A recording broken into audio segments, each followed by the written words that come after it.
বিসমিল্লাহির রহমানির রহিম। আসসালামু আলাইকুম। আজকে আমি একটা ডিটক্স ওয়াটার বানিয়েছি। এটা আমি প্রায় খেয়ে থাকি। তো আজকে চিন্তা করলাম আপনাদের সাথে একটু শেয়ার করি। সেটা হচ্ছে এটা আসলে আমাদের বডিকে ডিটক্সিফাই করে সেরকমই একটা ড্রিঙ্কস। তাই আমি এই পানীয়টাই সারাদিন খেয়েছি। এটার মধ্যে শসা ছিল এবং লেবুর স্লাইস দিচ্ছিল এবং আদা দিয়েছিলাম, সাথে ছিল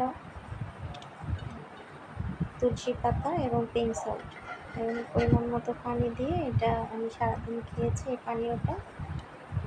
আর আপনারা এটা খেতে পারেন। এটা শরীরে এনার্জি, প্রচুর এনার্জি এবং এনার্জি বুস্টার হিসেবে কাজ করে এবং শরীরকে পানি শূন্যতার হাত থেকে রক্ষা করে। যেহেতু আমরা যদি ডায়েট করি তো সেক্ষেত্রে কিন্তু আমাদের অনেক সময় আছে পানি বেশি খেতে পারি না, কিন্তু এইটা আপনি একটু পরে পরে খেলে যে পানি খাওয়ার যে চাহিদাটা সেটাও পূর্ণ করবে এবং আপনার শরীরকেও খুব এনার্জেটিক রাখবে। এভাবেই বানিয়ে থাকি। আপনারা চাইলে এর মধ্যে অন্য অনেক পাতা বা পুদিনা পাতা বা যে কোনো পাতা অ্যাড করতে পারেন। এতে আরও বেশি উপকারিতা পাবেন।